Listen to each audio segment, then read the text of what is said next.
ntege nke zanjye ari ukorera kandi ko ntashobora kujya aho utambanjirije nibagiwe nyibutsa. Yesu nashimwe bene data, reka twongere dushimire Imana duhaye umwuka wo guhumeka, katwongerera iminsi yo kurama. Hari ijambo riri muri Itangiriro 3:1 umurongo waho wa 13. Ni ijambo Imana yabwiye Yakobo ari aho bita kwa sebukwe. Yaramaze imyaka 20 Imana imwibutsa ahantu yasengeye.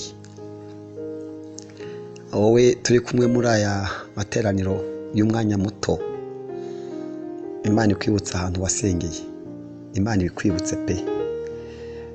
Yakobo rero reka maze mu iryo jambo haranditse ngo ndi Imana y'i Beteli, aho wasigiye amavuta ku nkingi ukampiga umuhigo, haguruka uve muri iki gihugu usubire mu gihugu wavukiyemo. Urabona ko Imana ibika isezerano ryayo, ikabika ariko twavuganye nayo, ikakwibutsa n'ahantu. Imana irakwibutsa pe. Umuririmbyi yavuze ngo nubona ko mbyibagiwe Yesu uzanyibutse bya byaviye by'amaraso. Imana ijya yibutsa umuntu ibihe bagiranye. Icyo Imana ikwibutsa amasengesho wasenze, icyo Imana ikwibutse umurimo wayo mwakoranye uko wabanye nayo. Iri banga ni ibanga riri hagati ya Yakobo n'Imana. Ubwo Yakobo yari arimo ahunga Esawu, yageze ahantu araharyama, abona ngo aryama yiseguye ibuye kuko ari ku musozi, ngo urwego rw'Imana ruhagarara ruhashingwa, ngo rugera mu ijuru, muri kabaka yazamuka kandi bamanuka, ngo abona Imana iri hejuru yarwo. Aravuga ati napfuye kuryama ahantu naho urye ni mu marembo y'ijuru, ngahite izina Beteli. Izina Beteli, hanyuma azwi izina Beteli, aravuga ati ahantu ni mu nzu y'Imana. Beteli, inzu y'Imana. Inzu y'Imana ni mu marembo y'Imana, nzahubaka urusengero. Icyabaye rero cyakurikiyeho ni giki? Yaragiye amara imyaka 20 ahura n'ibigeragezo byinshi cyane byo kwa sebukwe bamuriganya. Hanyuma rero mu gihe imyaka 20 ishize nyuma y'iryo sengesho, yari yahize umuhigo abwira Imana ngo nundindi ibyago ntimbabuzuka mu mutsima ukajya untunga. Namubwira ngo nzaza ahantu mubake urusengero kandi ndangiza nguhe n'icya 10. Iyataba wowe umbandihe, ndagukeneye mwami unganiriza, ntukareke kunyibutsa. Nyibutsa kw'iyo nige nyine uhora usanga. Icyo nshaka kubwira hano muri izi nyigisho turi kuganira ni ukuvuga ngo Imana ikwibutse. Imana ikwibutse bya bihe, ikwibutse amavuta, kuko Imana yamubwiye ngo ndi Imana y'i Beteli. Ese Imana ibi Beteli koko? Imana igira ahantu iba? Mu yandi magambo yarimubwiye ngo ndi Imana twahuriye i Beteli. Uzarebe yo uhuye n'umuntu ukumva nakwibuka neza, umwibutsa aho mwahuriye. Icyampa Imana ikakwibutsa ahantu mwahuriye, cyangwa Imana ikagusubiriramo ibyo wayibwiye, cyangwa Imana ikakwibutsa uko iryo joro ryari rimeze. Yaramubwiye ngo ndi Imana y'i Beteli, aho wasigiye amavuta ku nkingi ukampiga umuhigo.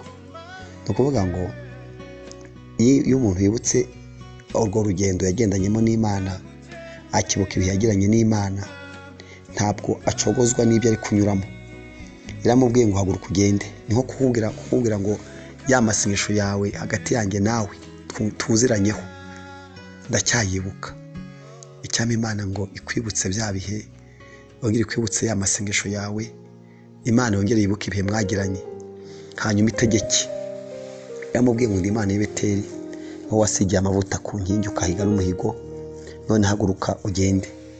Kugira ngo umuntu akomeze kugenda no kwibuka icyo Imana amuvuzeho. Bene data nshuti z'umusaraba, kambibutse ko hari abantu twahuriye n'Imana.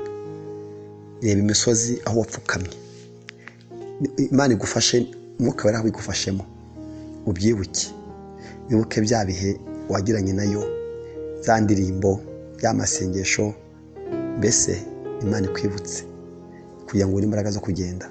Yakobo yari akeneye iri jambo, yakeneye kwibutswa ibintu baziranyeho n'Imana. Nawe ukwiye kwibutswa, ukeneye kubyibuka, ukeneye kwibuka ibihe uziranyeho n'Imana, kwibuka ibyiza wagiranye nayo, ukibuka amavuta y'i Beteli, kugira ngo uhaguruke ugende nuko ukeneye ikikwibutsa ibihe byiza byawe n'Imana.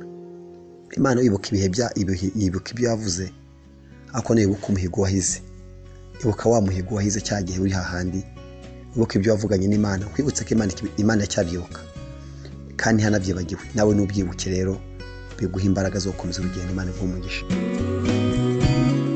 Igute nakwibagirwa iyo ataba wowe, ubu mba ndi he?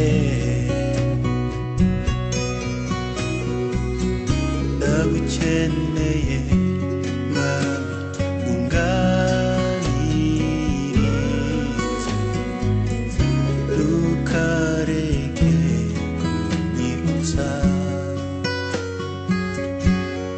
kunyibutsa ko ntakwiriye kujya niheba, nyibutsa kw'amaso yawe aho